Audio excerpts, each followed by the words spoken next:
You turn it down? Welcome back to another Tuesday night. Chat with the Muskrat and Mr. Creole. Jeremy will not be tuning in with us tonight. He is held over at work, and if he's lucky to get in at the tail end of this thing, he might make it, but I doubt it. He called me earlier today and said, man, I don't think I'm going to make it. So I'm mad at him. He's mad. He's like, man, I really wanted to be there tonight to give Paula a hard time. Tell him I'm madder. I'd give him a harder time. Well, I'm sure he'll watch the replay, but so Jeremy, hate that you're stuck out there at work. He said he's still over 3 hours away from home. So, oh Lord, maybe he'll listen to us. He might be able to listen. We'll say hello to some folks real quick, and we'll get this show started. But all right, Brian B. I'm ready catfishing. That's right. We got Brian B. and Avid in the house. Wildcat Riggs, Stonefly 71. What's going on? Jason Lamb, downtown. Ernie Brown. What's happening, my buddy? John Patrick Jr. We got Brady over at Zero Solo. What's going on, Brady? Thanks for tuning in, buddy. Country Catfishing with Chuck. I think that's a new one for me. So thank you, Chuck, for tuning in. We got Brian as well, Catfish Bandit. So I love it when I see the father and son both in here. It's one thing to watch them out on the boat, like when they tune in and have the same interest and stuff, man. I think it's super cool. So Big Rich Catfishing, what's going on, buddy? Thanks for stopping in. We got somebody tuning in. Facebook says, I'll take Jeremy's place. Who is it? I don't know. See, if you don't put your name on there, you don't allow Facebook, you don't get permission for them to see your name. Then this is all we get. It says Facebook user. So some people don't want to get permission. Challenge. We got Sandy in the house as well. What's going on, Sandy? Thanks for stopping in. We got Joe over from the bake shop. What's going on, buddy? There's Chris with El Gato. Man, he's been on a roll lately with some good stuff happening. Hey, here's our brother, Tim Scott, Epic Catfish. Brother, thank you so much for stopping in. You know that you're in our thoughts and prayers, and one foot in front of the other, brother. So what's going on with Epic? Unfortunately, he lost his son a couple weeks ago in a car accident, Paula. Oh, Epic, I'm so sorry. My prayers are with you. Yeah, that's in my book. That's probably one of the hardest things in the world to have to deal with. But, yeah, I watched my mama go through it twice. It's Daryl. Trophy Seekers. Oh man, I don't know if I want to put him up here or not. I don't know. Can he hold up to me? He could talk every bit as long as you can, but I don't know. He don't have the fight. The hack. No. Fight. Oh, fight. He's willing to fight. We got Lee Evans in the house as well. Mike Peters, there's my buddy. What's going on, buddy? He's been on the catfish here lately. He's been heading down to Paint Creek Spillway, just murdering the catfish down there. A lot of them small, but he's getting into some good ones every now and then. So he loves his catfishing too. We need to get together sometime. We got Buck Williams in the house. Buckeye Catfish. What's going on, Jim? Whitey Fry is in the house. What's happening, buddy? Paul Boyd is in the house as well. Harold Bolton. Uh-oh, it keeps jumping on me. We got Chadwick is in the house as well. Mike's Fishing Home. Thanks, buddy, for stopping in. And let me see if I can missed anybody that jumped on me a couple of times there. But we got 39 folks in the house already. All right. Trophy Seekers. Okay, I'm on YouTube now, Roger. I was saying I would take Jeremy's place. Well, I think we can handle that. I'm on vacation. What did he say? I'm on vacation. What's vacation? Annette Morgan. What's that, Paula? What's a vacation? It's we're I don't know. I've tried. You don't know, huh? I was real clever to come up with it, but I didn't have anything. Give me a second here. I go turn down a request from Daryl there. So Daryl wants to come on. He can help tonight for a little bit. What do you think? You okay with that? I'm good with that. We're gonna talk about the spawn and post spawn activities and all that stuff that pretty much has most people stumped right now. We're gonna talk about some fishing. We're going to talk about fishing. There's so much other crap going on in the world right now that we don't want to focus on that. We want to focus on fishing and what we could do right now to put the odds in our favor. Ain't that right? That's right. And it's easy to do. Easy to do. So what part of so we seen Paula putting some fish in the boat here last couple of weeks, by the way. Is fantastic to see. It was good. It was good to feel. Yeah. And you caught a good one too. What was that last one? Was it 50 something? No, it was right at 40. Oh, 40. Okay. Yeah, but he gave me my battle scars, boy. I needed to have gloves on because I don't need to get an infection, but man, I wanted them battle scars so bad. And I got them. Yeah. And I want everybody to know I'm no longer hiding my port. I don't know if you can see it. I'm proud of it. There you go. That's part of the process. Yep. I hate doing this. It's all backwards. But anyway. It takes a minute. That's a battle scar. Proud of it. Paula, either you got an invite somewhere or you got a stalker. Somebody's heading to fish with Paula. Well, come on. I'm ready to roll. I'm dying to get down there. Yeah, you've been saying that, Roger, for, let's see, we're almost 3 years now. At the end of the 3-year mark, you drop back down to the bottom of the list. Oh, man. I'm kidding. Anytime. I got you. All right. So what part of the spawn are you guys in right now currently? We are in the post spawn. I say more late post than fresh post. This is a fantastic comment from Sandy here. Yes, it is. There you go. Thank you so much. And I don't want everybody to come on and talk about what a great angler I am. I appreciate it. I truly do. I want to talk about fishing. There we go. So, as you guys are more into the late post spawn, a lot of us up here in this area we're either at the tail end of the spawn or going to be in the early stages of post spawn. So, what are some of the things that folks can be doing right now what are the fish going to be doing? So, post spawn, what's the normal activity? In my area or in general? In general. I mean, catfish or catfish. Well, when they come off spawn, they're hungry. Yeah. And they're going to go to current.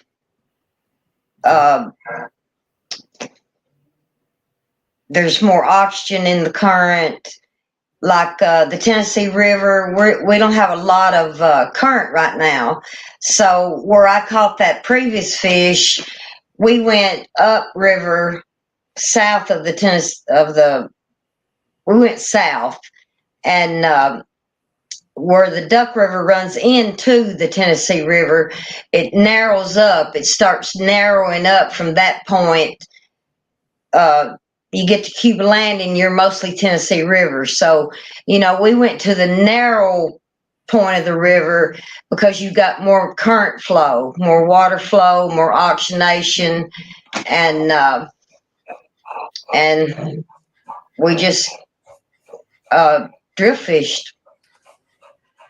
It does make sense because you think about when humans, any of us are not feeling well or our bodies are depleted.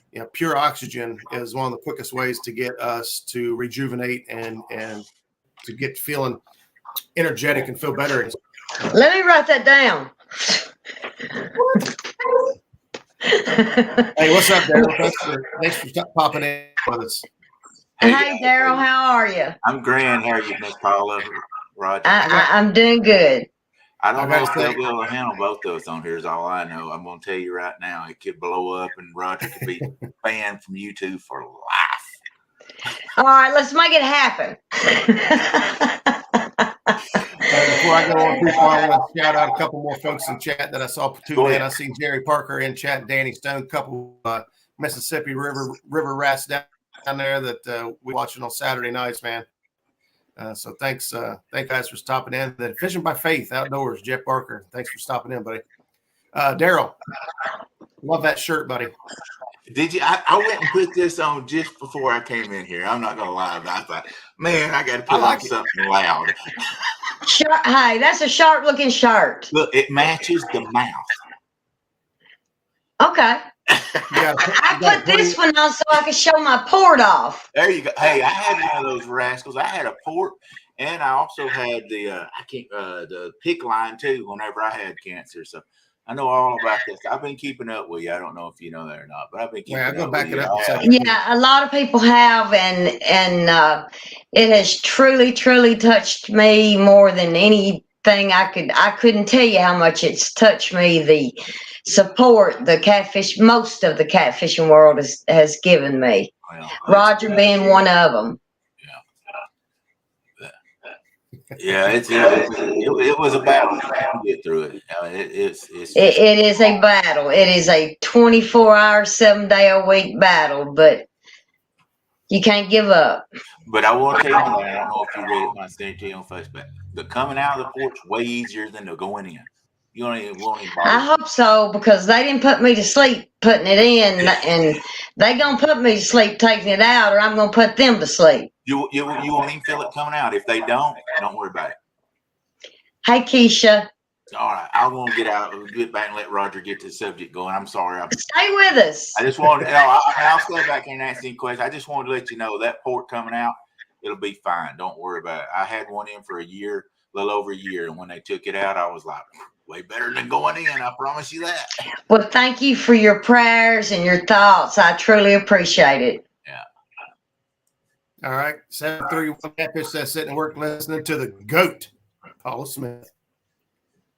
Do what? Sitting at work. I'm a goat. I've moved up in the world. Wow, that's a compliment. No, that's one of the best compliments you can get. Paula, you should have said. I don't know if I can do the goat sound. Question. Here's from Lee Evans to know how far from Knoxville is the Duck River. The Duck River is the longest running river in the state of Tennessee. Okay. I don't really know how far from Knoxville it is, but I have been fortunate enough. My county has the best part of the Duck River. We have the deepest holes. We have the best fish. I got you. On my end. So here's a question I was talking to somebody earlier today about, and we were talking about the spawn and spawn activity and whatnot.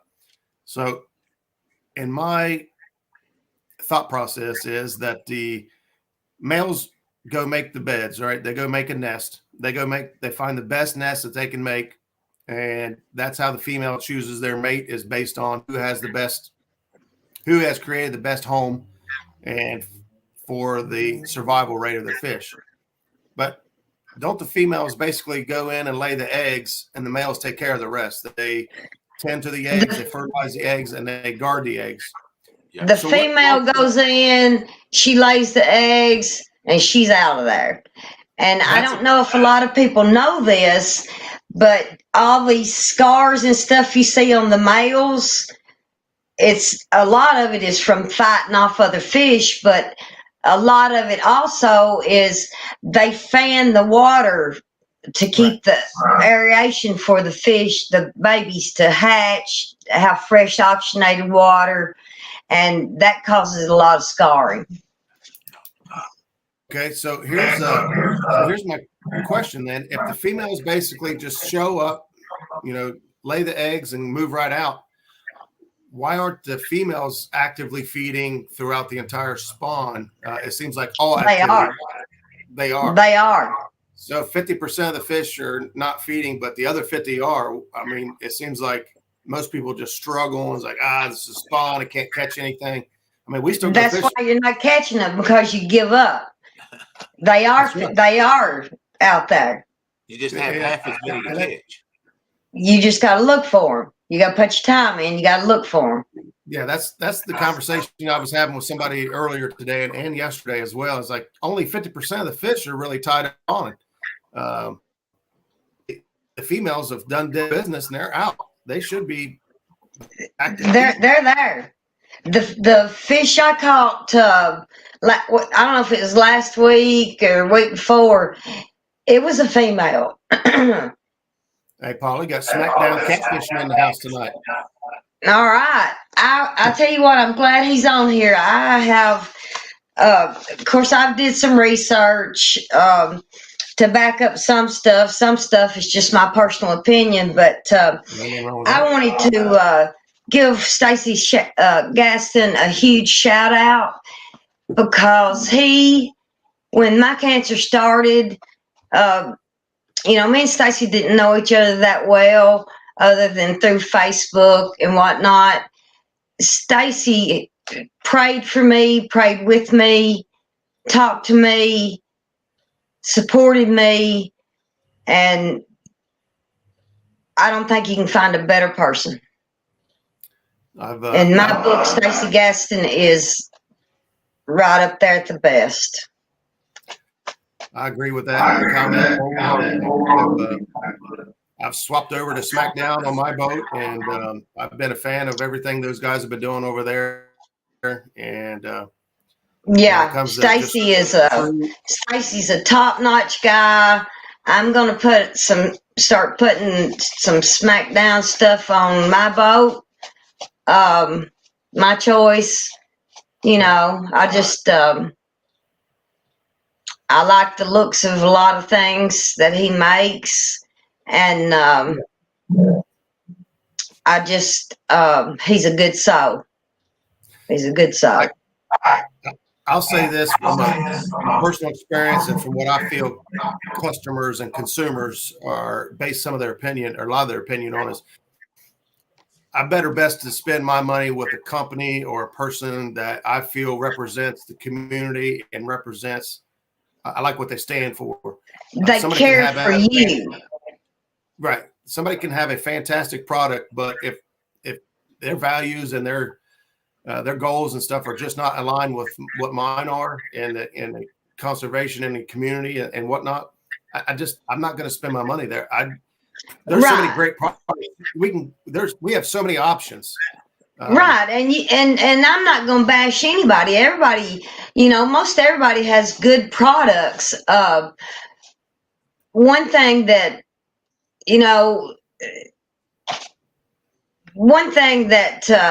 thanks, Rosa. One thing that y'all probably can agree with is the way you are treated carries a lot. We're all equal fishermen. You're not better than me. I'm not better than you. And Stacey don't make you feel any different. Stacey lets you know that, hey, you're just as important as the next person. It's not about that almighty dollar. It's about fishing to him.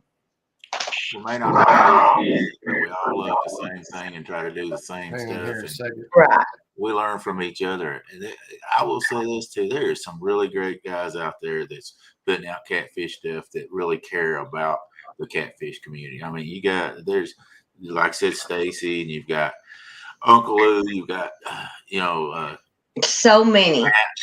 And there's just so many of them out there and it's these small companies. I like the mom and pop stuff. These small companies and these guys out here that participate, and they really truly care about the community and want to get us good stuff out there and check on us and ask, things about everything. Right. They want our opinion, Yep. and that means a lot. That means a lot when they ask the angler themselves, what will make fishing better.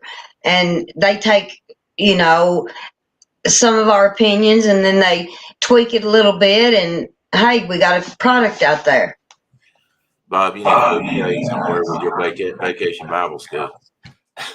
Bob's in there giving me a big mouth. We're going to whoop him. He's supposed to be over at Vacation Bible School and he's bad mouth. I told him he need to go over and pray with him or something. Tell him he never get in front of that altar and go to asking for forgiveness. You tell him, Paula. I tell you, Stacy Gaston, I used to be a Sunday school teacher and I kind of swayed away from my faith through the years. And like I said, I have a whole new perspective on life. But Stacy has really helped me find my way back to my faith. And for that, I'm forever grateful. That's great. That is good. One thing I'm sorry, go ahead, Ryder. Well, first, I was going to say welcome Skip Stewart and Aaron Elliott in there who won the Mad Catz Glacier Rod. Big fish, 100 and I don't remember what it is. Had the setup. That's right, the setup. I had another one. Yeah. Somebody had a great big fish, but he won the Glacier Rod there. So congratulations there. I may have a big surprise coming here for too long. You got more surprises? I'm always full of surprises, but yeah, I've got some things in the works, and I'm going to carry them through. And we'll see them to the end. Roger, I need you to smile more. You look stressed. I think I'm working on things. I'm working on things. Zach was telling me that the video quality was less than par, so I was working on closing some things and trying to change my video resolution. So I had too many windows open, and I actually lost the stream for a second. You're echoing also, Roger. I don't know if you can go out and come back in if it'll make you better, but you're echoing also. Look, he's trying to get rid of you and just get me and him on here. I don't believe me. They don't. My wife don't want me half the time. I mean, come on. See, I think it's my husband done run off to the Masonic Lodge tonight, and I thought, phew, all right. Now, see, if we talk right now, is there an echo? Didn't sound like. Come back and talk some more. Is there an echo now? No, Paula may have YouTube up because Paula has the echo. Paula, do you have your YouTube channel up also? Yeah, but I've got my volume down on my phone. Okay, you may have to go out of that, or either you can't shut it totally. We can hear your volume on your phone a little bit. Yes, I have no volume on the phone. It's one I can go to Facebook because I can't see the comments. So let me go to Facebook and keep the volume off. Some of these folks in here, you might not want to see the comment. They're mean, like Bob. Hey, I can take it. I've heard a lot in my lifetime. They ain't mean. All right, so good folks in here. The female fish are dropping the eggs, and they're going back out, and they're on a mission. They're back out there to feed the males. So how long is the period from the time that the eggs are laid? How long does that male need to stay on that nest till those eggs or to the fish meet? At what point do they leave them? When the eggs hatch, the male will stay just a little bit, not long. And then he leaves, and the baby fish, the fry, they have to fend for themselves. That's why they build their nest, in crevices and in, log jams, hard to get to places. They're on their own. But, there may be 10,000 eggs hatch and 1,000 make it. That's just nature. So what's that period look like from the time that is that 2 days, 5 days, 10 a week? Now I don't have anything to back me up on this because I like to have facts to back up what I say, but I would say no more than 2 to 3 days. Yeah, that was what I've had in my mind all this time. But actually, it looks like Chris here says the biggest, baddest males go out, find the biggest, baddest females, bring them back to the nest. After they protect the nest, they go out and find another big, bad female and do it again. Y'all big bad men, huh? He said that he said the same thing. He said it's like 2 days they're on that nest. Yeah, once they hatch. Male stays with the fry. Yeah, so once they hatch the fry there, they only stay for 2 days. So all right, I got one on my own there without research. Well, and I'll be honest with you, that's one of the reasons I wanted you to come on the show tonight is because you do a lot of research. I mean, you research a lot. And so when it comes to the biological side of catfishing, you have the whys. And that's really one of the things that interests me the most is when I truly understand the catfish's behaviors and habits, then I'm more likely to target or anticipate their next move. And in reality, that's kind of what all fishing is you're guessing, you're putting your hypothesis together on where the fish are going to be, where they're going to be feeding on, and what they're going to be doing. It's a giant game of chess. And so I feel like the more biological it is a giant game year round, and it changes. The rules change every year. Yeah. Like I was saying, we've got. I'm on the end of the road of the Tennessee River, Kentucky Lake. So we try to go to the narrowest part right now because the water in my area is. Day before yesterday, it was 91 degrees. Okay, so you go to the narrowest part, where another river's running in or, and you've got more flow, a little more current, and that's, cools them. It just, they like current. Right now they're wanting that current. They don't want to be beat to death, but. Well, it don't take much for them to get out of current. I guess. What are you looking at now? Everywhere. Can you understand him, Paula? Yeah, that's one that they wouldn't load properly. But that's one of the tactics we use here on the Ohio. When it's like actually before these last rains, we had hardly no flow at all. I mean, it was the Ohio Lake. And so that's one of the things that I did was I would go to areas that had a lot of more flow than anywhere else. The dam was one of them.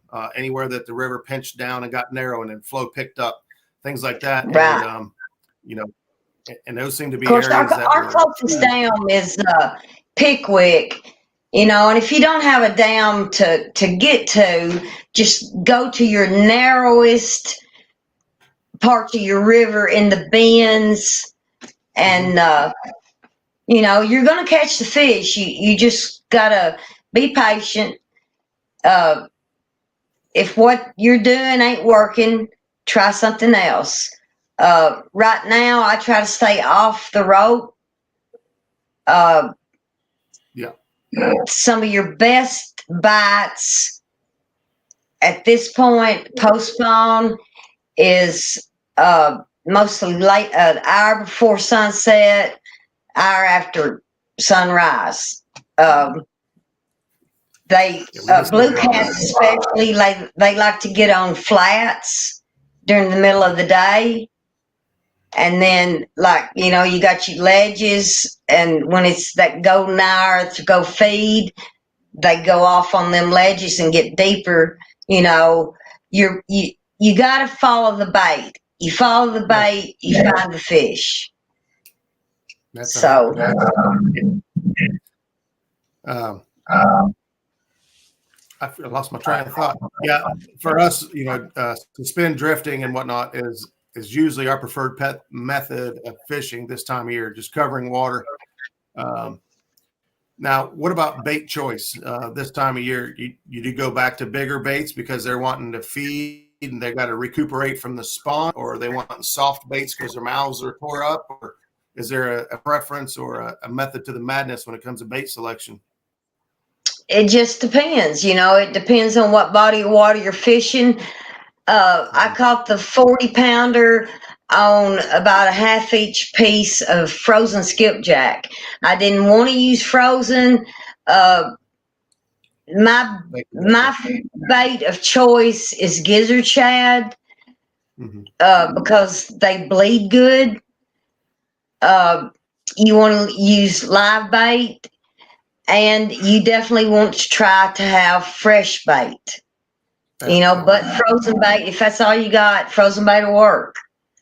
Asian carp, I don't know if anybody remembers, but when I caught the 88, everybody was bashing Asian carp, and I kept saying, Asian carp's my friend, you know.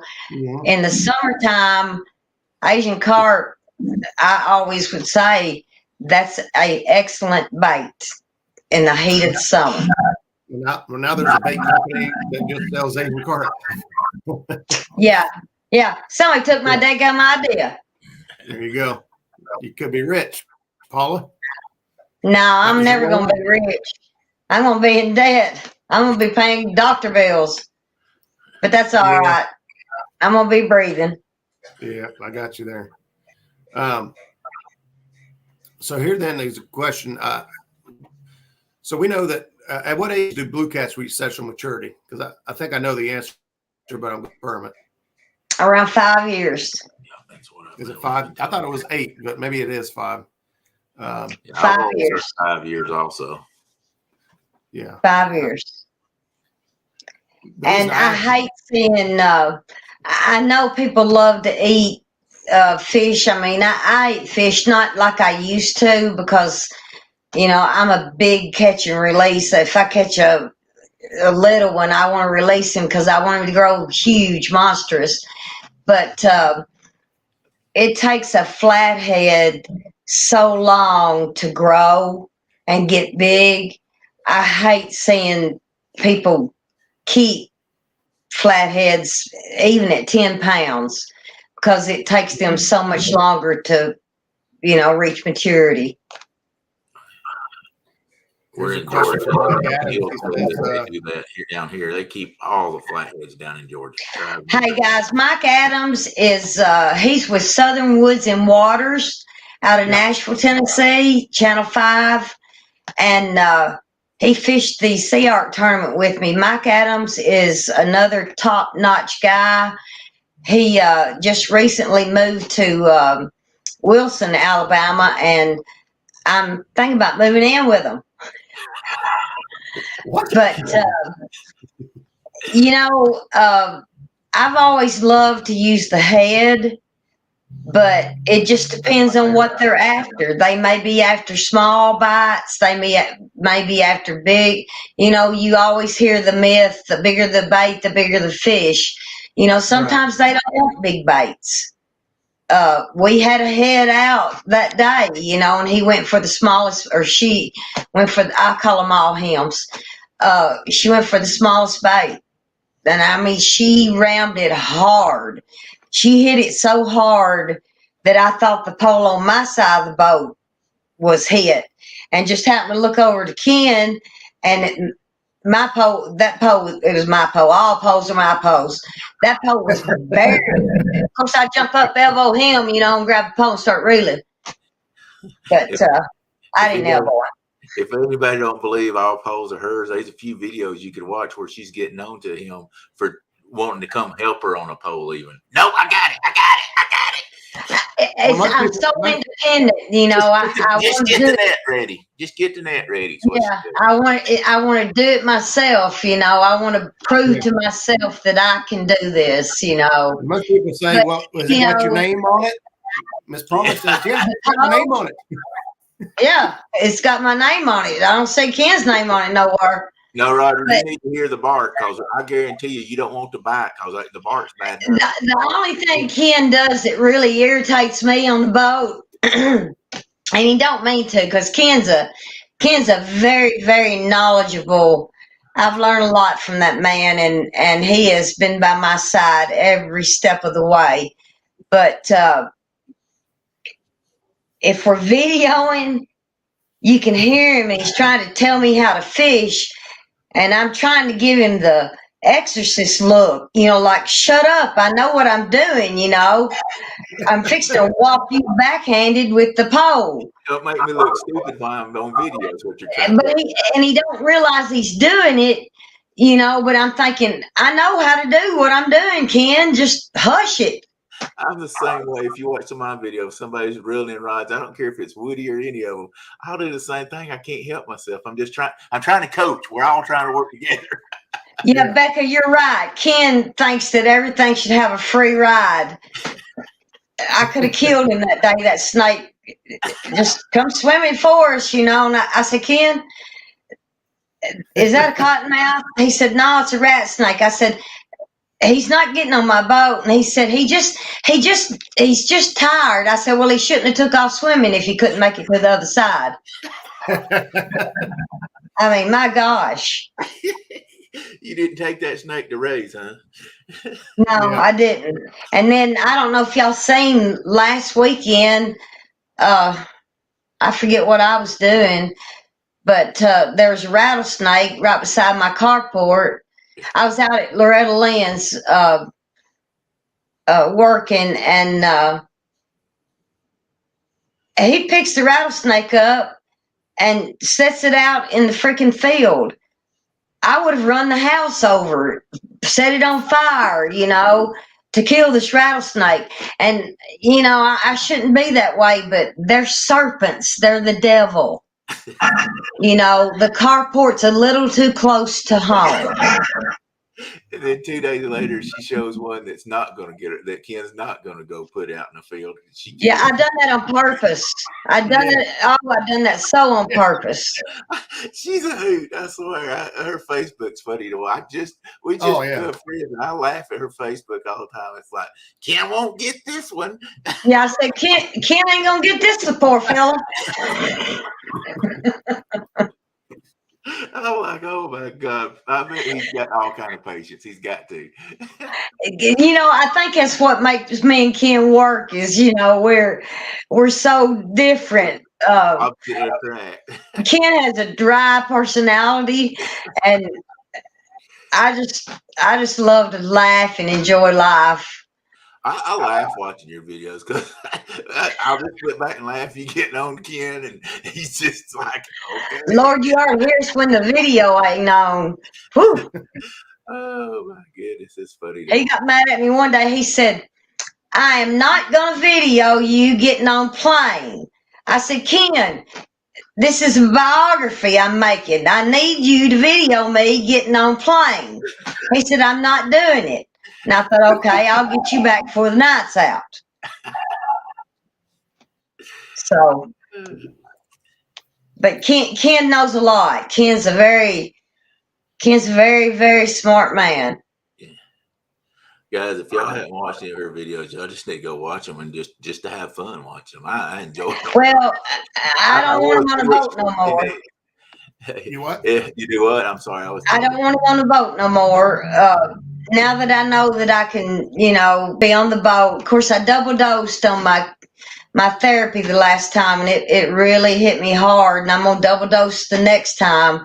But Ken is barred from the boat. He gets too bossy. Too bossy. You know, he jumps in the driver's seat. It's like If you want to drive a boat, go back home, get your bass boat, and go drive all you want to. It's my boat. You know, you know, oh, I think I'm going to put this over here. Don't touch my boat. Don't change my boat. Don't do nothing. This is my boat. Don't touch my boat. Just keep the net ready, Ken. That's all she wants. That's all I want. Just keep that net ready. He's going to come home one day and I'm going to paint his bass boat pink. Oh my God, guys, this is true too, guys. This thing. Yeah, I know. It's yeah, there'll be a pink something out there on it. And I'll tell you what, something Ken taught me. Pink started out a man's color. I don't know if y'all knew that or not, but pink started out a man's color. It's still not. Well, I guess it could be anybody's color. I don't. Pink is a pretty color, and I have a few things that's pink, but I feel like pink is a weak color. You got a box of crayons, and you got black, purple. Them are strong colors. You got white, pink. That's weak. We ain't weak. So don't put pink on me. I ain't weak. You got to get rid of that blonde hair then. No, I'm keeping the blonde hair. Now, I wear a hat 90% of the time because we've been in a excessive heat advisory, but I don't wear a pink hat. I wear my Sea Arc hat. I need everybody to send me a hat because I have a sweat ring. On every hat. Every freaking hat but my Muddy River cat hat. My Chris Flores hat. I protect that. There we go. Becca said, "Hey, watch." Alicia Barnett says that's why she likes hot pink. Who? Alicia Barnett. Hey! If it works for you, wear that stuff. The cancer treatment center, when of course they don't have to do it no more because they got the port, but when they'd take that needle out, they knew not to grab that pink roll of tape to where the blood, they'd grab the purple roll. Or black, or anything but pink. They knew right off the bat, don't go around her with pink. Yeah. Being raised with brothers, I guess. I don't know. Oh God, I love to hear you talk. Hey, Paul. Is it the accent? It's just everything. It's just everything. I swear, it just makes me laugh to hear you. Most women just ain't that straightforward. Well, that's probably bit me in the rear end way too many times, but what comes in here definitely comes straight back out, But you have a filter when you have to. Yeah, I don't cuss around my mama, boy. You talking about a whooping. Whew.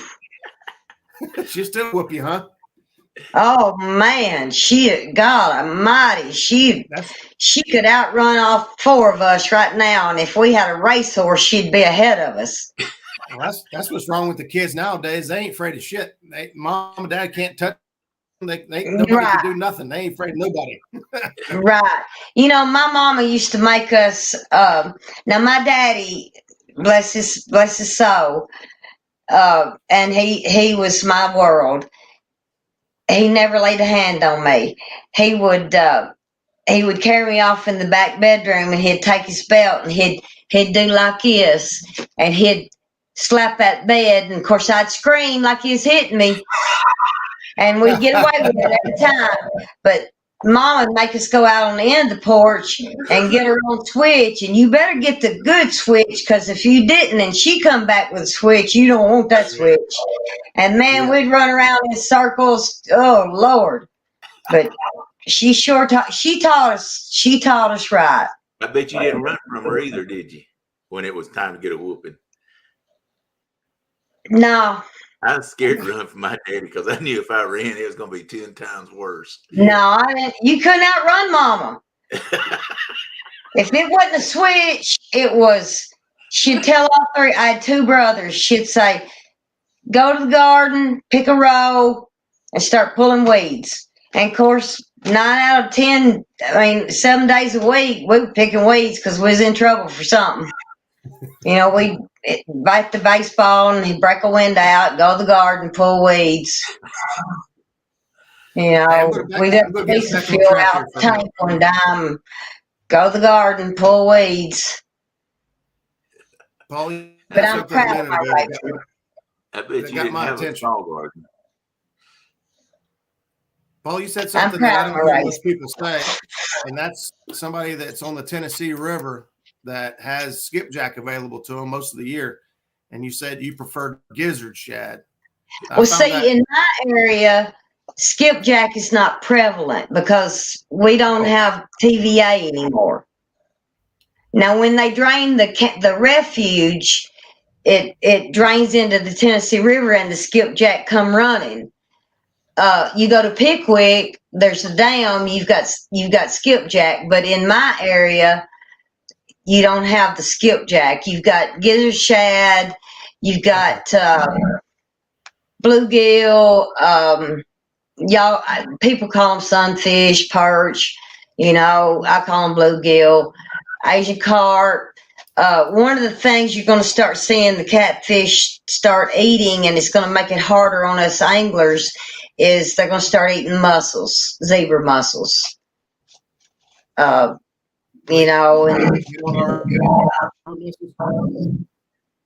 do what? They don't already feed on the zebra mussels?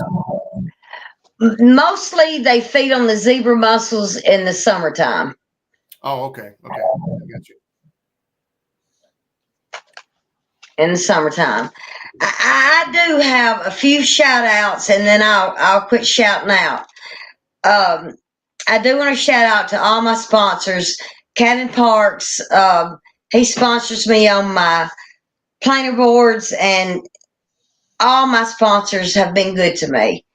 CR, Steve Henderson, he's been awesome to me. Chris Flores, he has been the absolute best. Loretta Lynn's Ranch, they sponsor me, and that is an honor in itself for a country music icon, to sponsor me. Cass King, Steve Douglas, Chuck Watkins. He's got, I'll always say it wrong, bite lights. And he's making them for planer boards. And I'm going to help him push them as much as I can. I want to help anybody that's trying to make it.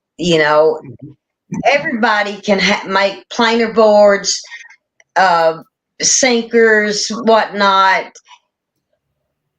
and we can buy from everybody. Everybody.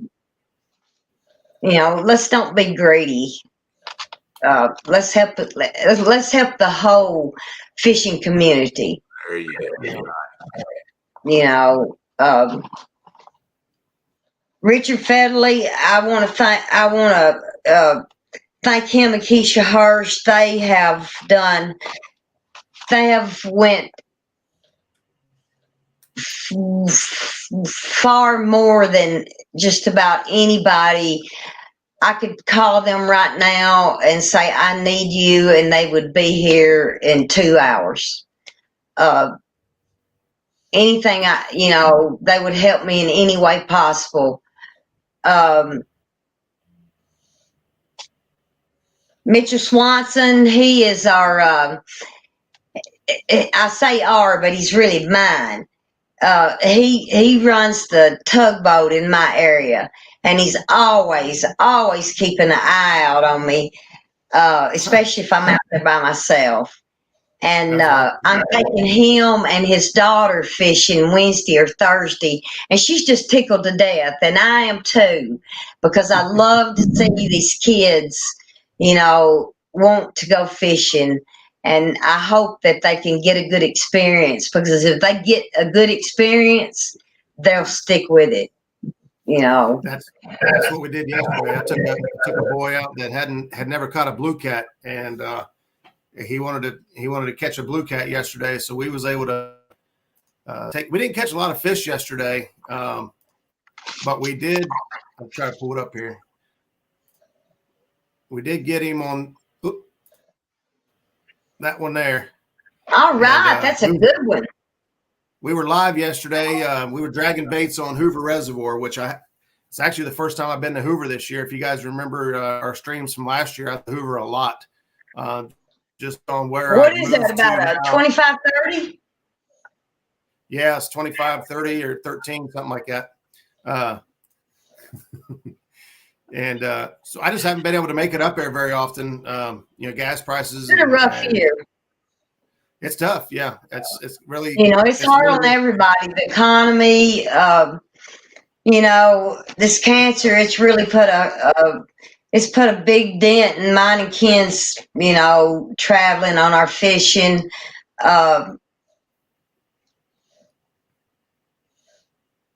Oh, don't cry, Keisha. We don't cry.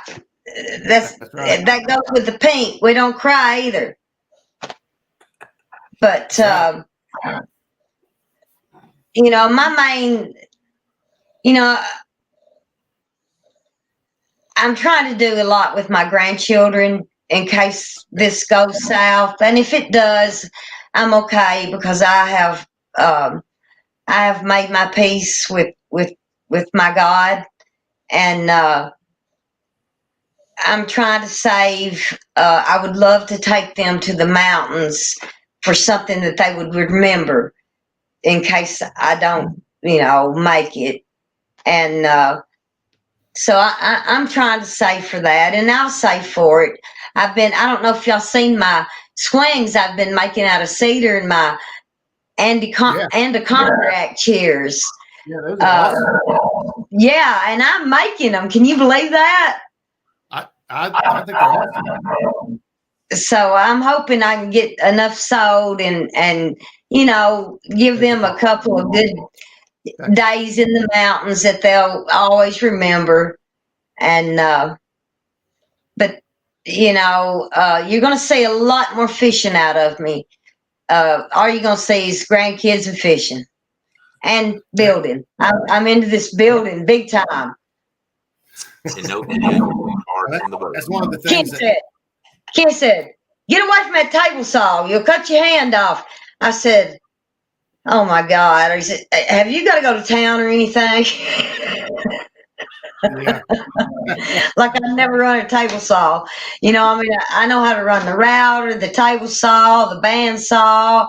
I can do it all. But he's like, "Get away from there. You might hurt yourself." It's like, oh my God, we're going to have to find you. He said he's got 5 jobs. I'm yet to find the first one, but we're going to have to find him. Watching after you. He thinks the first job is the retirement. He still claims that as a job. And he still gets raises from this job. I'm going to get Ken on here. We're going to have us a Jerry Springer episode. Oh my God. I'd love to hear some stories from Ken. I would love to. Yeah, he won't do it with me on here because he knows how. We're going to ban him. He's already banned you. We just got to have him by himself. I would love to take Ken fishing and hear stories. I bet it would be hilarious. Oh, yeah, he can tell you some funny ones. If you could ever get him in a good mood and get us both on here, we'd have y'all rolling. We'd have you rolling. But he'd have to kill me after he told me because he'd be afraid I might tell you, and then you'd kill him. So there it'd be. No, I ain't gonna kill nobody. Orange don't look good on me either. Paula 731 says they're ready for Wednesday or Thursday. You guys got plans?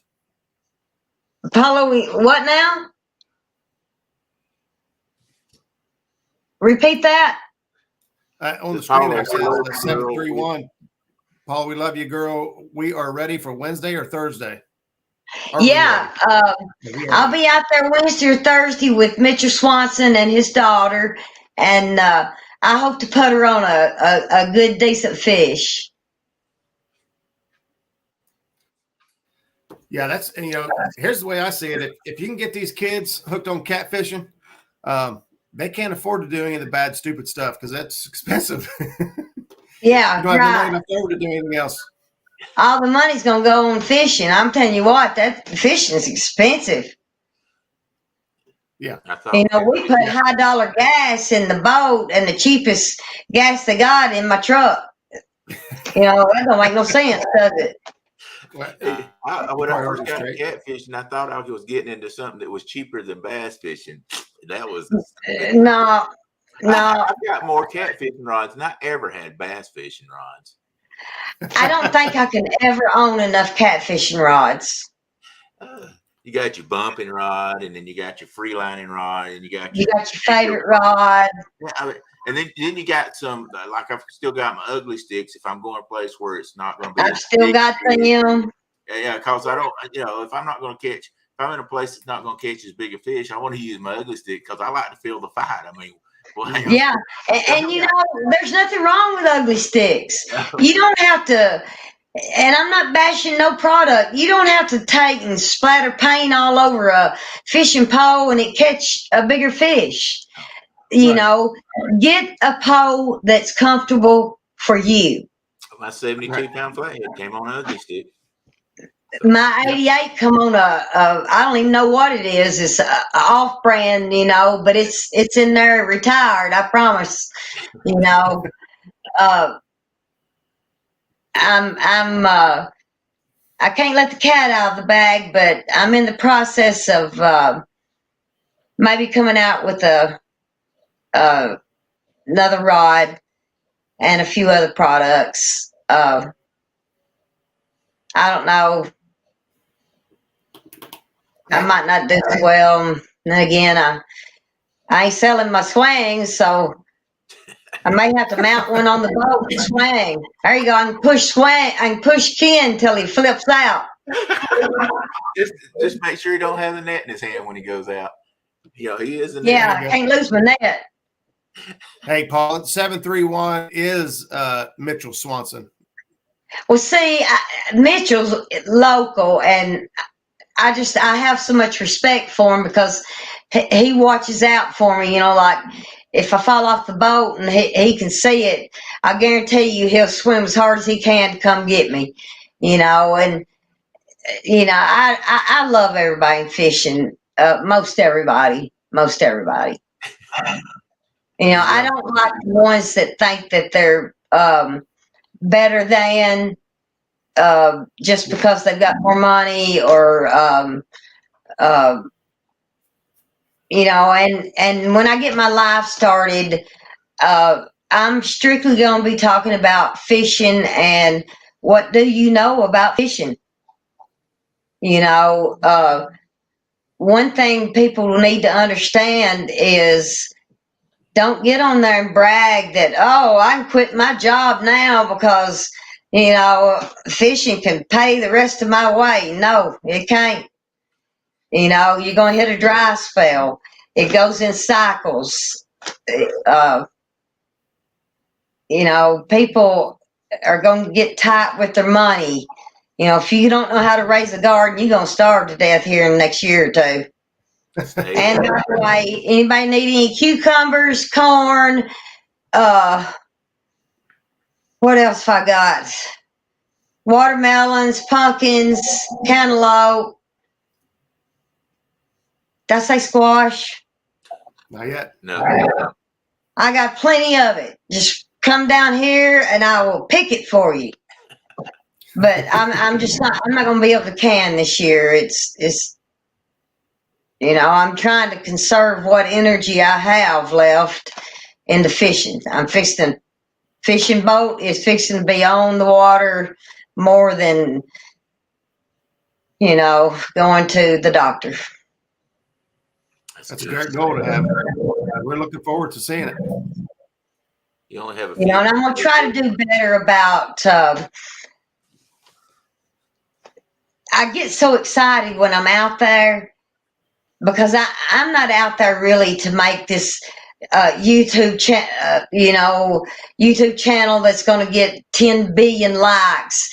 that's not on my mind. What's on my mind is, where's that big fish? I want that big fish. I'm out there to fish. Well, have you That is, have you huh? considered live streaming while you're out there fishing? Like a lot of the other folks do. Yeah, but your bites are so far, and between. It's kind of hard to go live streaming, and service around here. I'm telling you, we're in the backwoods. You come up my driveway, you better have a reason. If you live up there close to Loretti, you're in the backwoods up there close to Loretti for sure. Oh yeah. And I'm gonna tell you what, you want to talk about a spitfire? That woman right there is 90 years old, and she's like my mama. She'll chase you around the whole ranch if she needs to. So you remind me a lot of her. That's why I was like, well, when you said you worked over at her ranch, I was like, man, she talks and acts just like her anyway. Loretta Lynn is one of the wholesome, kindest, humble people you will ever meet.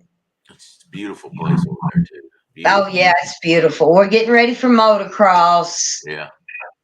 Hey, Paula, I don't know if you caught it earlier, but Stan 3 was in here earlier, said Paula Smith rod by far the best looking rod. And then now two Stans is in here as well. So we got father and son in here. Said been listening, not chatting, been cooking cheesesteaks. Hello, Paula. So I just want to make sure. Well, hello, two Stans and Stan 1, Stan 2.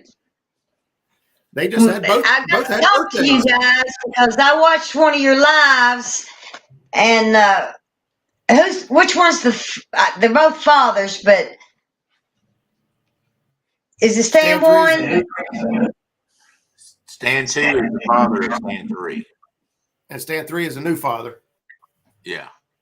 Who's the oldest father? Stan 2. Stan 2. He should be Stan 1. His dad was Stan 1. He started it all. Well, his dad's Stan 1, but he don't fish. But I got a beef to pick with him. Oh, no. Oh, it's all good. Not a bad beef.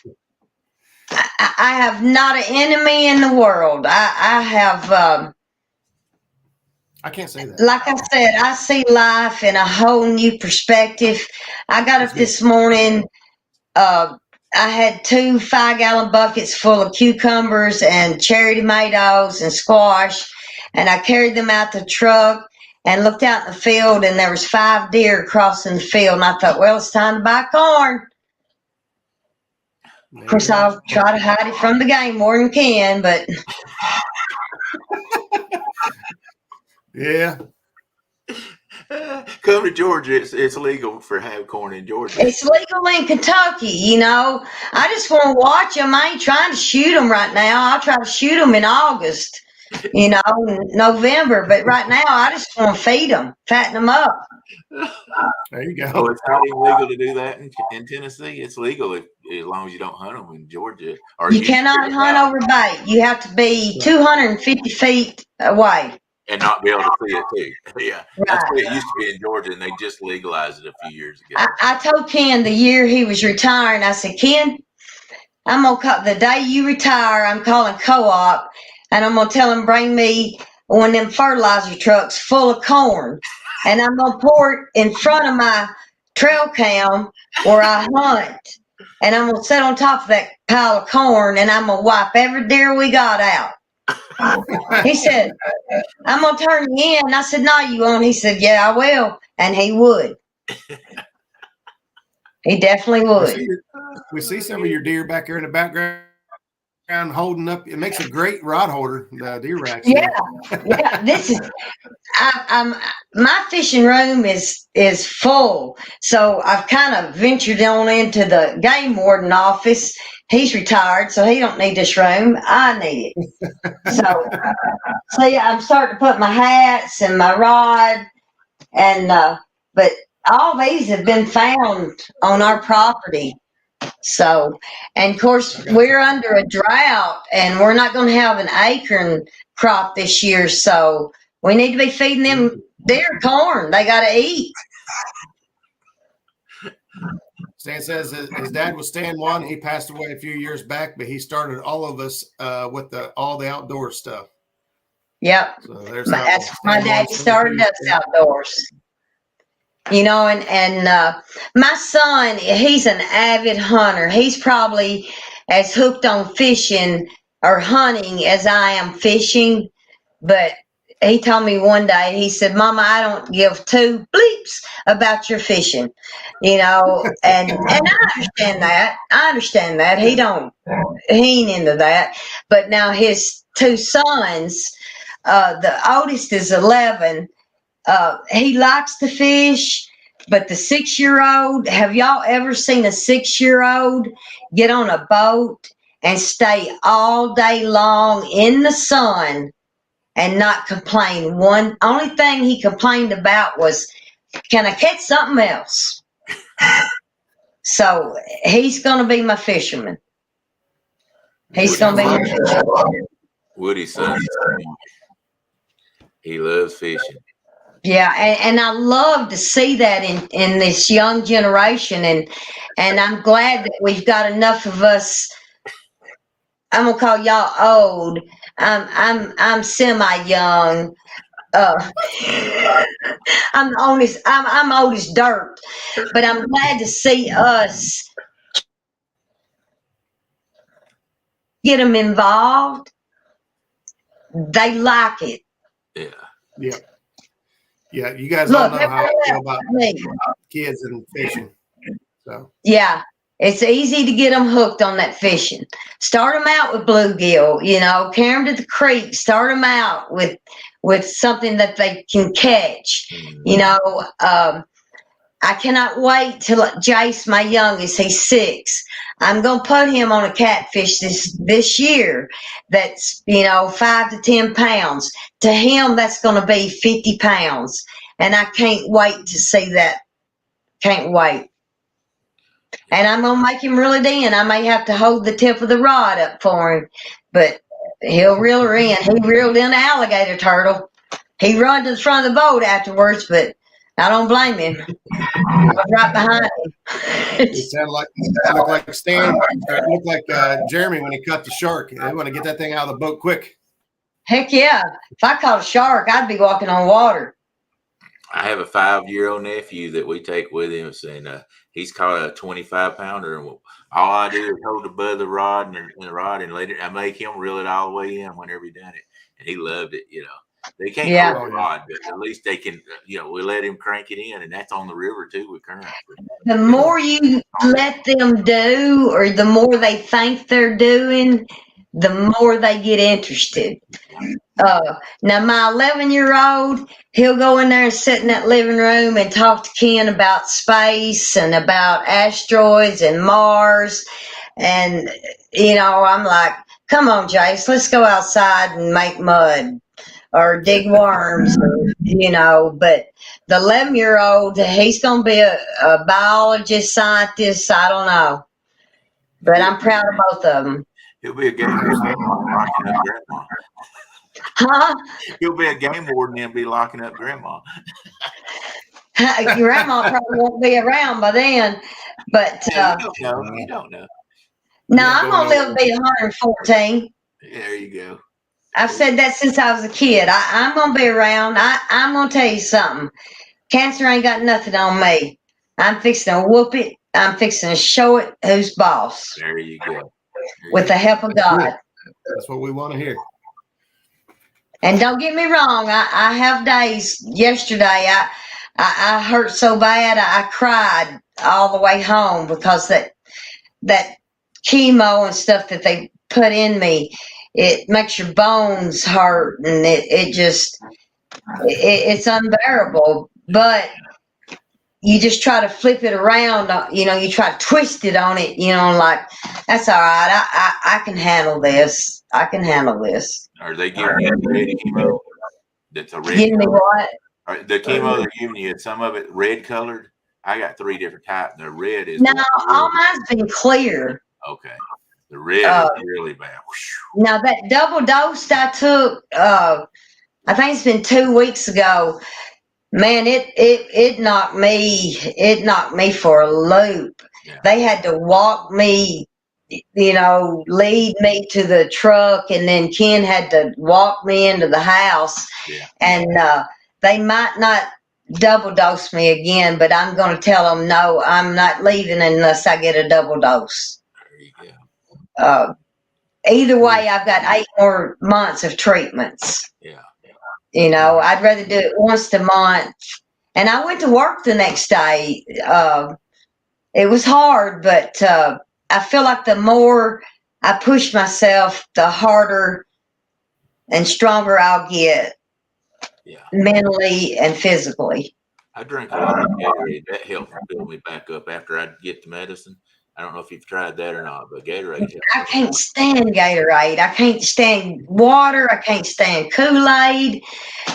My downfall is in the mornings I get me a big cup of crushed ice and Coke, and it lasts me because I only work 4 hours. And it lasts me, that 4 hours. And then when I get home, I drink tea. I should do better. But I eat good foods. So I've always been a country girl. So we don't know what this modern, fast food stuff is.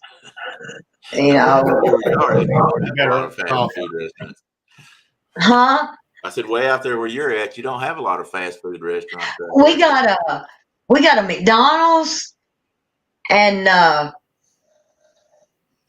Taco Bell and a Sonic, and I got mad at them today because I asked for just a little kid's small chicken sandwich, and I waited, and they brought it to me, and I opened it and I looked at it and I thought, well, I didn't ask for a burnt one.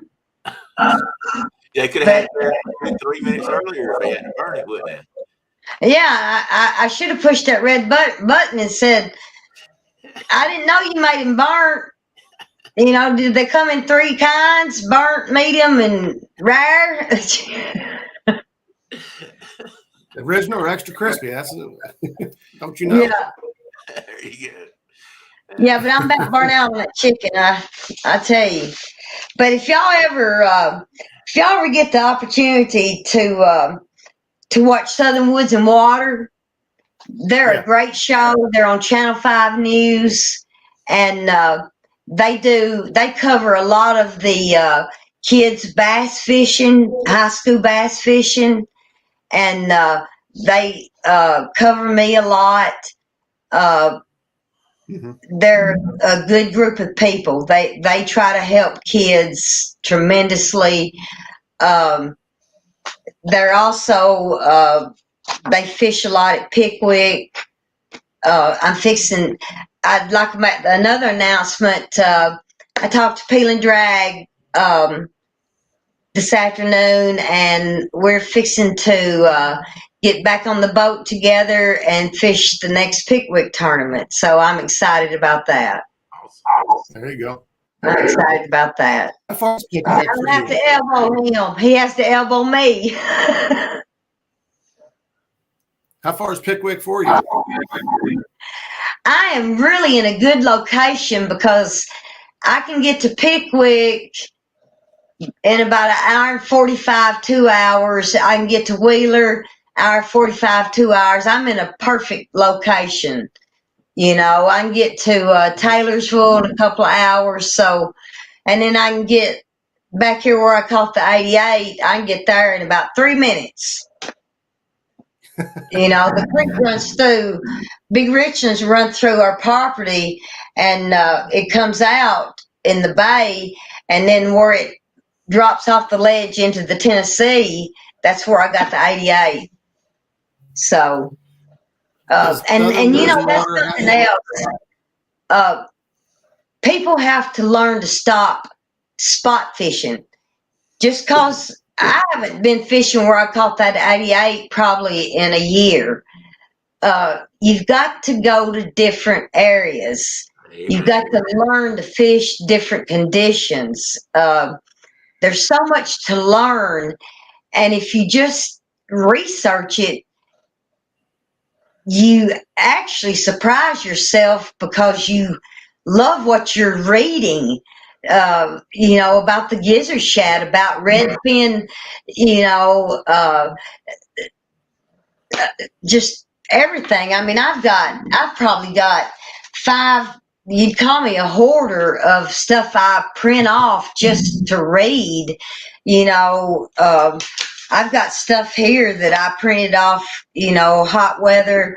How to catch catfish in hot weather, which it's all trial and error. We all, if we all will stick together, help each other out. I'm teachable. I've got lots to learn. And fishing? Did you pick up anything from the catfish and hot water? Oh yeah, I got it highlighted and everything. Share something else. Okay, let's see. I like to learn. If you want to catch more and larger summertime hot weather catfish, you need to observe a few specific principles regarding how catfish move and position themselves. And that's what I was talking about, where the blue cats will get on flats and then go deeper, at that golden hour, because that's where your bait fish are. And your current. And I don't know if it's in this one, but Mark Twain, there's a story, and this is true. I'd have to find it. But Mark Twain caught a catfish that was over 6 foot long. Now, can you imagine what Mark Twain would think about the technology that we have today? Of how to find these fish? I mean,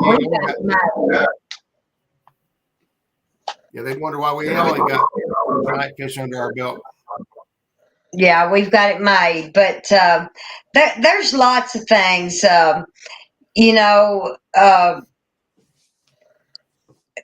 Some say use bigger baits. When it's hot, they might not want bigger baits. You just have to test, try and error. That's what it is, trial and error. Well, from my understanding, when the catfish is in warm water, their digestive system works much more rapidly, and they basically break down and digest and waste more food than they do in the wintertime. And so that causes them to need to eat more and continuously feed to sustain their body weight. Right. They feed, of course they tell you the best feeding or the best fishing is late in the afternoon, early, throughout the night and early in the morning. And I think that's more for the angler because it's cooler on us. But they'll feed all day long. They don't travel as far. Like blue cats will travel up to 28 miles a day, but this time of year they don't travel as far because the bait is there. It's there for them. If you don't have the bait, then go find your bait. You're gonna find your fish. But dams are a great place to be this time of year. If you've got falling water, that's when you need to go to the narrowest rivers in the bends. If you've got rising water, you can fish a little shallower. I caught the 40 in, I think it was like 45 foot of water. That's not really that deep for this time of year with 90-degree water temperature. So. Yeah, yesterday we had 75-degree water temperature. I was really surprised. Yeah, our water temperature is it's unreal, but our fish, the bite is really truly picking up. It's picking up a lot. I can't wait for ours to pick up. They're pretty slow. We've been able to catch some smaller fish, under 15 pounds for the most part in the river. Yeah, the worst thing for me, drifting, a lot of people call drifting, dragging, bumping and whatnot. Thank you, brother. If you, I don't seem to catch the bigger fish if I'm drifting, but now if I come across some fish and they're biting, I'll spot lock on them, but, you just have to get out there, put your time in. You may go 20 times and catch fish one time. That's part of it. Enjoy what you're doing. Enjoy learning how to run that boat. Enjoy how to operate that trolling motor. Man, I've cussed that freaking spot lock. Oh my God. I told Ken, I said, I hit spot lock because I come over across this big log and it had a fish on it.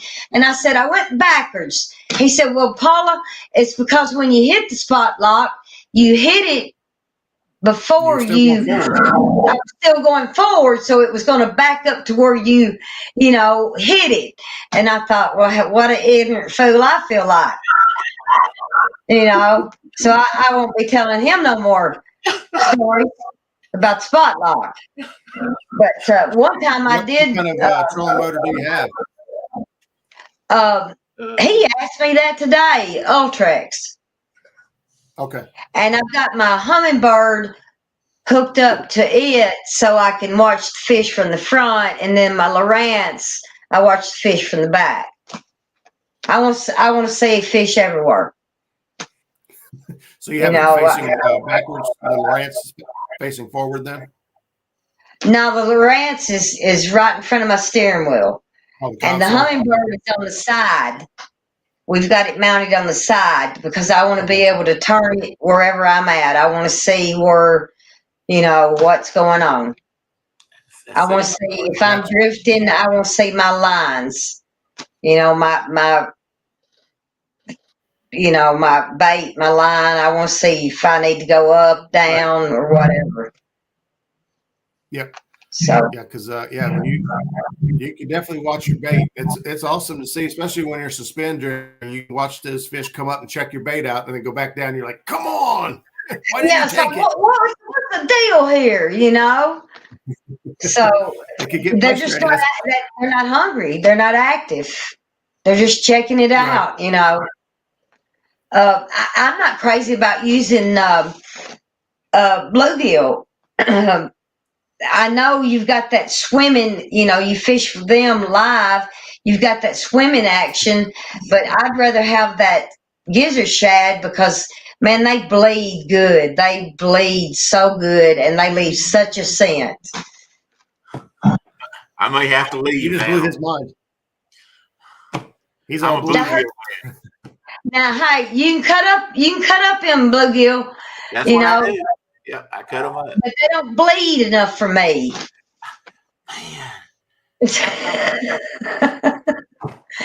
tell you what, I'll start using bluegill and I'll just cut Ken's finger and squeeze it till the blood runs out. I'm sorry, I gotta leave, Roger.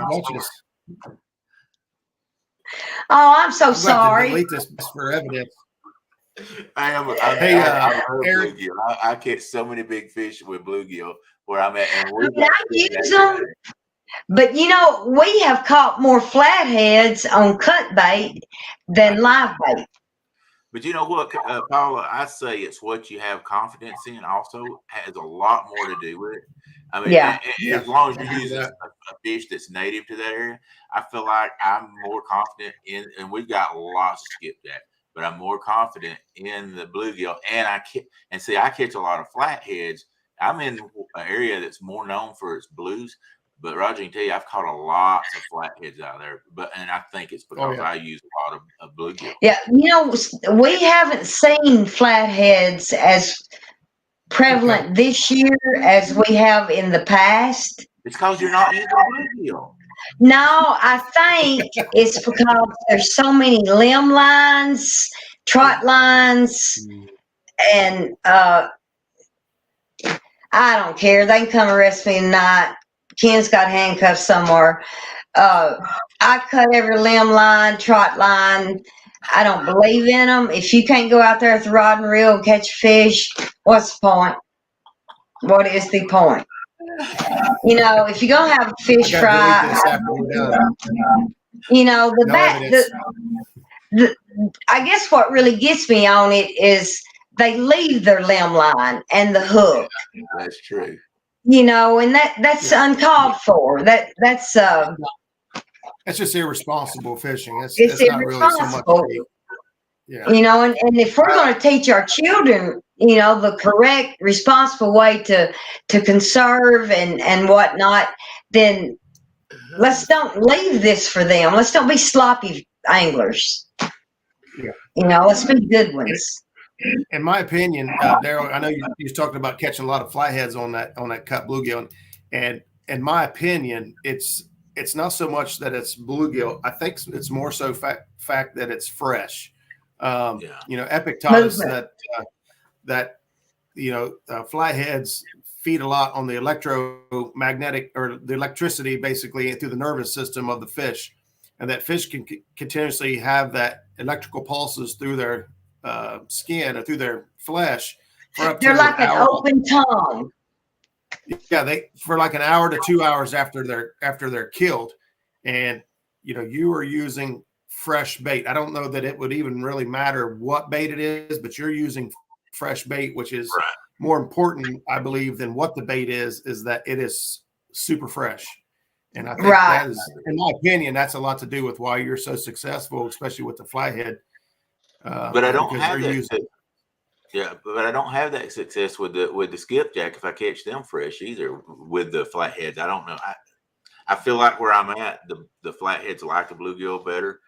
But see, that may be the dominant bait fish in your area. You know, whatever, like the dominant bait fish in my area is gizzard shad, Asian carp. You know, you may go to Wheeler and your dominant bait fish is skipjack. You know. Yeah, flathead. Well, we'll get you on one of these days, Keisha. Hey, in case anybody else is wondering what happened to Creole tonight, he got held up at work and he was over 3 hours away from home, so he just wasn't able to make it home in time to be on the show tonight. So Daryl volunteered to come on and help us out, and well, we like Daryl, so here he is. And we like him. Yeah. Roger feels sorry for me. No, I don't feel sorry for you. He was begging in chat. He's like, "Man, I'll do it. Please pick me." Don't get off. No, I love having anybody on the show. I mean, honestly, if there's anybody even in chat that would like to come on the show and that I haven't reached out to, or you haven't been on somebody else's show, you know, recently, I'd be more than happy to bring you up and talk to you and share a show with you. Yeah. When I get mine started, I'd like to, you know, I'd like to get some support from you guys. Y'all give me gobs of support through the cancer, and you know, I'm gonna be a hardcore. You know, I'm gonna be a hardcore. I want to know what you know about fishing. You know, I want to know. You know. Just don't show no trot line. Do what? I said, just don't show no trot line. Yeah, just don't come up there with no trot line or boxes, you know, like string and all that crap. I guess there not be no jug floating past you either, had it? No. Ken will say, I'll say, Ken, can we go over and pick it up and just see what's on there? No, Paula, that's illegal. So another reason Paula, to ban him off the boat. What's your favorite rigs? Like, what are your favorite rigs to tie, or favorite rigs to your go-to for your style? Carolina. Of fishing? Carolina rigs. Carolina. Gotcha. So I like the Carolina rig. I like the double hook. Like if I use a big bait, I like the double hook because I don't want to take a chance of missing one. If I take a skipjack and he's big enough that I need a double hook, I'll slice him enough that he's gonna bleed and oil, that big boy's gonna come for him. So I got 2 hooks and I'm gonna get him. I don't know how I'm gonna get him in the boat, but I'm gonna get him. You didn't want to take any help on that 40-pounder. Well, that was the first one I got. I didn't think I was going to be able to get him, and that sucker like took me out of the boat. He made me lose my balance, and man, he twisted on me and give me the best battle scars. I was so proud of them. I don't know if you noticed when the video stopped, the smile that froze on my face. It was like, golly, yes. Miss Paula, could you do me a favor, please? I sure will. Will you tell the story about whenever you first had the Channel 5 guys on the boat with you, and it was just you and them and went fishing, and you caught that big fish? Tell them about what happened on that. You told it one time about you just almost come off the boat with it. I caught a 84 last winter, and it was a freelance rider, and it was cold, and I really didn't want to go because it was cold, but I thought, I'm not going to do nobody like that. I told him I'd go, so I went, and we put in at Cuba Landing and went south, went upriver, first bend in the river, and that 84 grabbed hold of that rod and he didn't check up. I straddled that motor. He was going to have to take that motor off that boat, but I wasn't about to let that catfish off that motor. And I couldn't show any. I had to sign a disclosure, and I know it was in the Fur Fishing Game magazine, but my prescription run out for 2 or 3 months, and of course it's probably one of those magazines, but I'll get a hold of him and get it. But the Mike Adams, he's with the Southern Woods and Waters, bless his heart, I carried him. I thought, boy, excuse me, this is going to be fun. Sea Arc Invitational. We get down there, everybody was catching fish left and right, the week before. Get down there, fishing day, and it was like, are there any fish in this water? That's one thing I don't like to do. I don't like to pre-fish. I like to go mark fish, or put out maybe a pantyhose, but no hook. I don't want to sore lip them because fish don't stay in one spot. In the wintertime, you might find them stacked up, but in the summertime, they're on the move. They're on the move. They're looking for that current, that comfortable water. They're hungry, and I just don't like, and I'm not a really big tournament. I'll fish some tournaments. I just want to fish. I want to go out there and I want to catch my next big fish. And I'm going to do it. This year, I am going to bring in a 100-pounder, and I'm going to break the Tennessee state record. I am going to do it. All you got to do is hunt for them. What is the Tennessee state record? 112 pounds. Ooh, dang. The record before that come out of New Johnsonville, just right up the road, and it was 98 something. And for some reason, have you ever noticed that big fish like to be under power lines? Have you ever noticed that? I just put out a video with it. It said the same thing. I don't know if it's the electrical vibration or what, but that's where he was caught, and Ken come and certified that fish. I ain't gonna let him certify mine.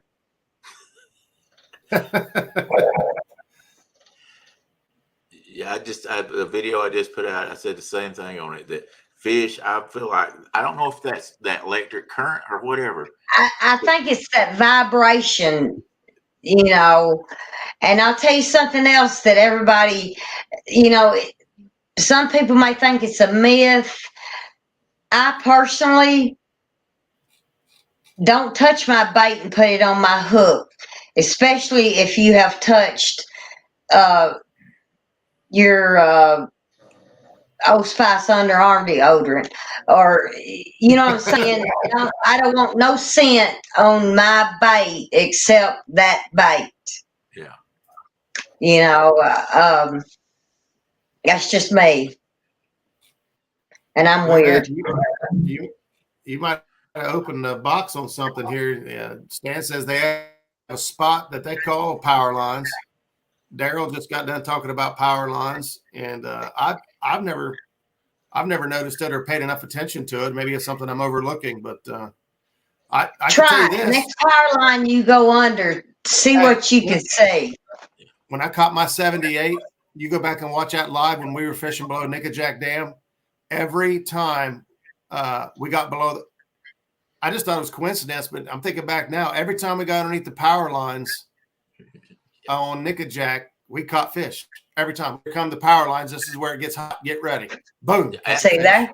It has something to do with that electricity, that vibration. I don't know, but there's something about it that attracts them fish. Absolutely. We have a set of power lines there at the bridge right there at Chickamauga. If I'm drifting or bumping under it, you can just about guarantee you're going to get one. And then there's another set that's about 300 yards.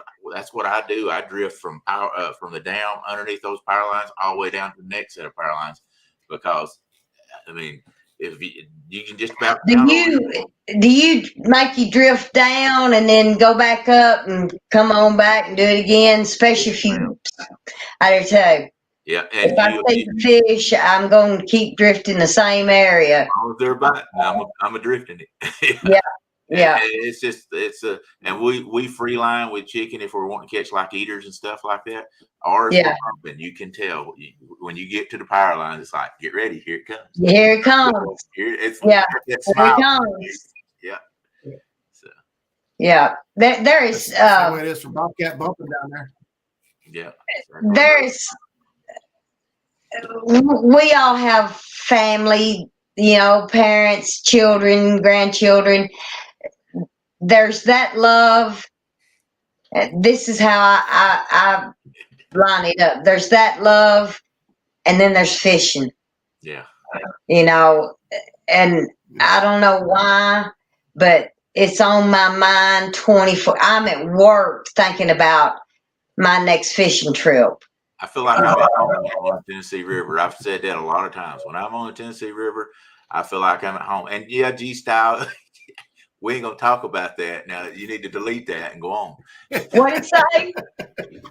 I was bumping the other day and did a stupid thing without I was like, when you're bumping, you're slowing down and you're not going as fast with the current. And I hooked a 25-pounder and broke my bumping rod because I was pulling up on it. I should have just let the trolling motor go, but I was pretty close to the bridge. We have to go through a bridge, a railroad bridge. A lot of times we're bumping. And I was like, well, I'm by myself. Let me just see if I can get it in without, and just hold it here. And I broke my bumping rod because I high sticked it. Another thing that you can do during the postpone and the hot water, usually you try to go 0.5, with the current, whatnot. You can speed up a little bit. Mm-hmm. That helps, right. The fish, come after you, reaction. When I freeline, I go. All I use my trolling motor for is to keep my boat straight. Which I actually go sideways where we can have several rods out. But if I'm freelining, I never slow the boat down. I just let it go with the current.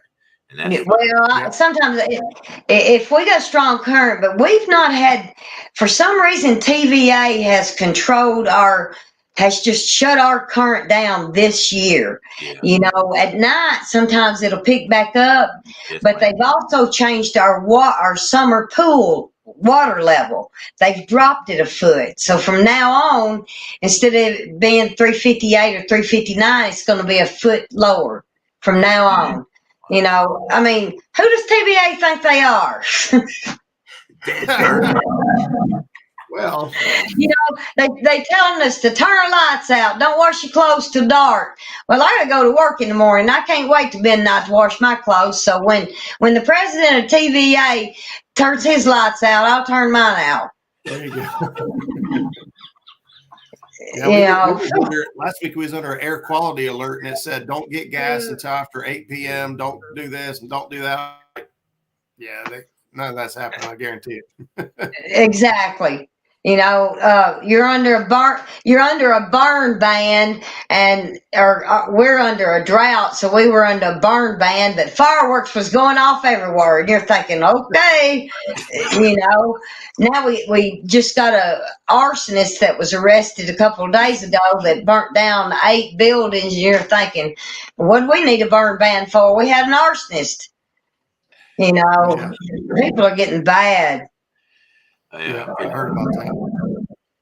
Yeah. Well, hey, we are running at an hour and 40 minutes. I can't believe it. It For went by real? so fast. Yeah.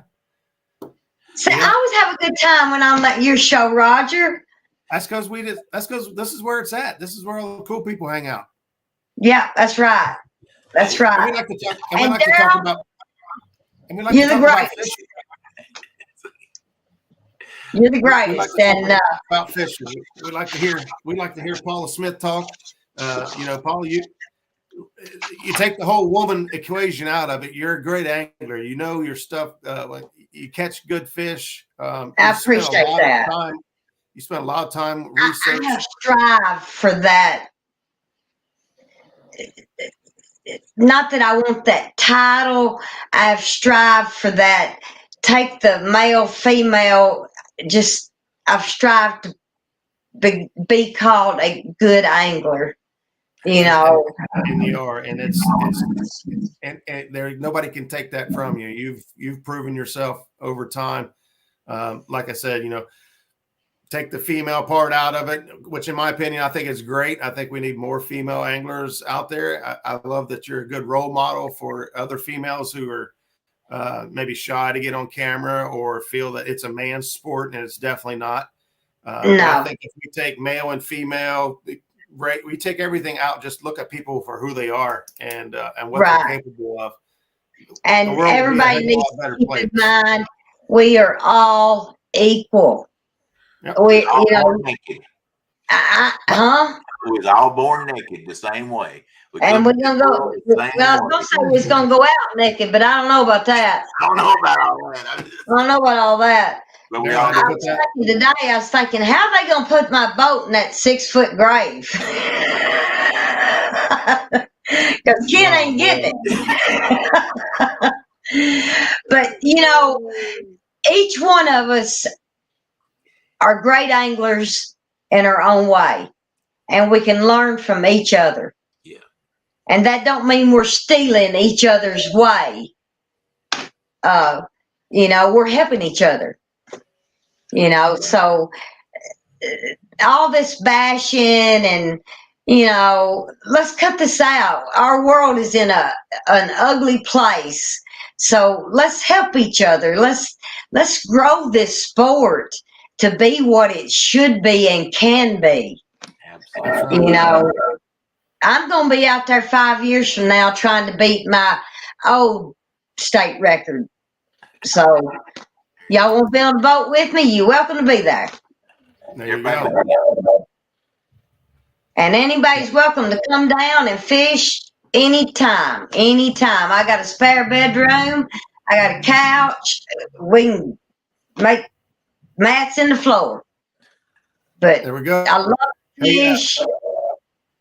Hey, I got a couple questions, and we'll wrap it up finally. But G-Style asked, do you think that fish follow bass and carp patterns? Like if they notice there's a bunch of carp feeding, or maybe that's the breeding or whatever they're up, do you think that those catfish post up for them at night to feed up on them, or I think, in my opinion, I think the catfish know where the bait is all times, and they're going to eat them day or night whenever they're ready. In my opinion, Right? Yes, I do.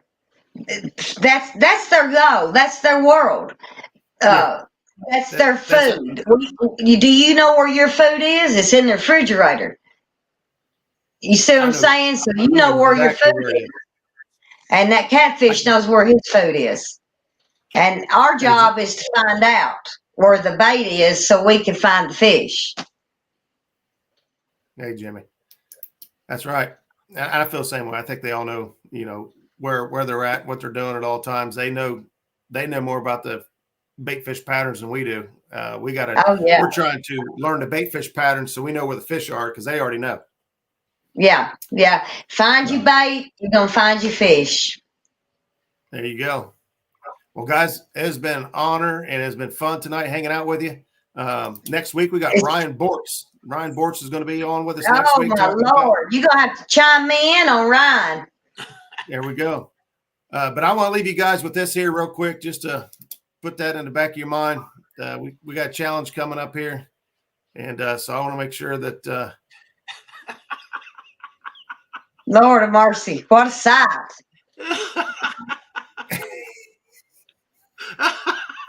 I think I was better looking than any one of them.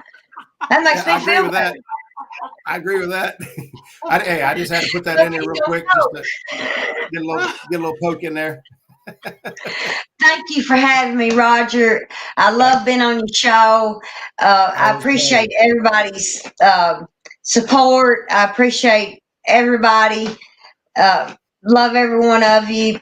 And God bless us all. Yeah. God bless us all. There you go. Thank you. Thanks, Daryl, for hopping up here and hanging out with us. And Paula, thank you. It's an honor. Thank you for allowing me to be in here. This has been a blast. I knew it would be. Oh, hey, I want you to come fishing with me next. Hey, we will. Hey, Roger. Hey, mark it down. April the 14th, 15th, and 16th, we're having the gathering again here next year in Chattanooga. You got to come down to that. And I'll remind you. Next year, probably, I'll get to fish more areas. Cause this year's just been so, you wouldn't believe the cost. Well, you would if you have cancer. Yeah. The cost is ungodly. Yeah. And, but we're going to make it. We're going to make it. My wife lives up there where Loretta lives. She wants to come back. Maybe me and her come up there one day. Come up there and I'll take you for the grand tour. Okay. There you go. Yeah. There you go. Well, hey, can you tell me one question real quick, or do we can get in the back if you want to end out? We'll go ahead and shut down. Let these guys get out of here. Thank you guys so much for spending your Tuesday night with us. We'll be back here next Tuesday night. Same cat time, same cat channel. Good night, y'all.